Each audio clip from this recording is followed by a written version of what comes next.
नमस्कार दोस्तों, आप सभी का मेरे चैनल पे हार्दिक स्वागत है। दोस्तों, आज के इस वीडियो में मैं आपको आर्टिकल 124 के बारे में बताऊंगा और ये भी बताऊंगा कि ये जो आर्टिकल 124 है, ये कैसे सुप्रीम कोर्ट के एग्जिस्टेंस से रिलेटेड है। तो यह जो आर्टिकल है, इंडियन कॉन्स्टिट्यूशन के हिसाब से काफ़ी ज़्यादा इंपॉर्टेंस रखता है और इसी आर्टिकल के होने से सुप्रीम कोर्ट अस्तित्व में आया है।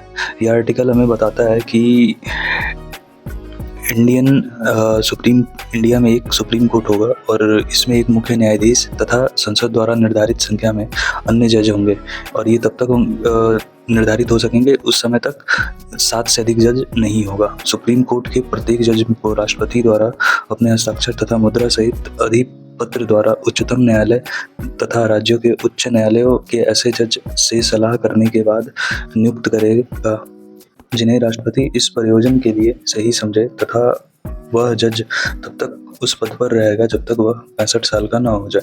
और यह भी प्रावधान है कि कोई भी न्यायाधीश जो सुप्रीम कोर्ट का राष्ट्रपति को संबोधित करके अपने हस्ताक्षर सहित रिजाइन लेटर दे सकता है उसके पास।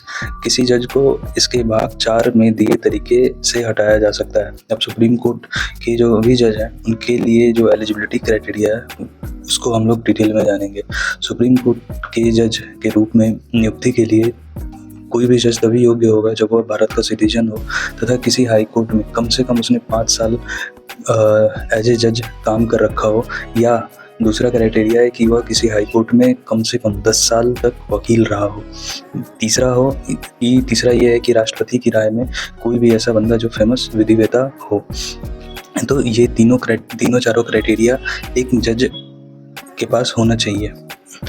दूसरा है हटाने की प्रक्रिया। तो कोई भी जो सुप्रीम कोर्ट का जज होगा उसको हटाने का क्या प्रक्रिया है, तो सुप्रीम कोर्ट के किसी भी जज को उसको उस पद से तब तक नहीं हटाया जाएगा जब तक कि राष्ट्रपति द्वारा पारित आदेश के बाद जो संसद के प्रत्येक सदन द्वारा उस सदन की कुल सदस्यता के बहुमत द्वारा तथा उपस्थित तथा वोट देने वाले मेंबर के कम से कम 2/3 बहुमत द्वारा समर्थित साबित कदाचार या असमर्थता के आधार पर ऐसे हटाए जाने के लिए उसी सेशन में राष्ट्रपति के समक्ष उसे प्रस्तुत होना होगा। सुप्रीम कोर्ट का जज नियुक्त होने वाला प्रत्येक व्यक्ति अपने शपथ ग्रहण से पहले राष्ट्रपति के समक्ष शपथ लेगा। और लास्ट में कि सुप्रीम कोर्ट का कोई भी जज अगर सुप्रीम कोर्ट में कार्यरत हो गया या उसे वहाँ के लिए चुन लिया गया तो वो भारत के किसी अन्य कोर्ट में काम नहीं कर सकता है या फिर बहस नहीं कर सकता है।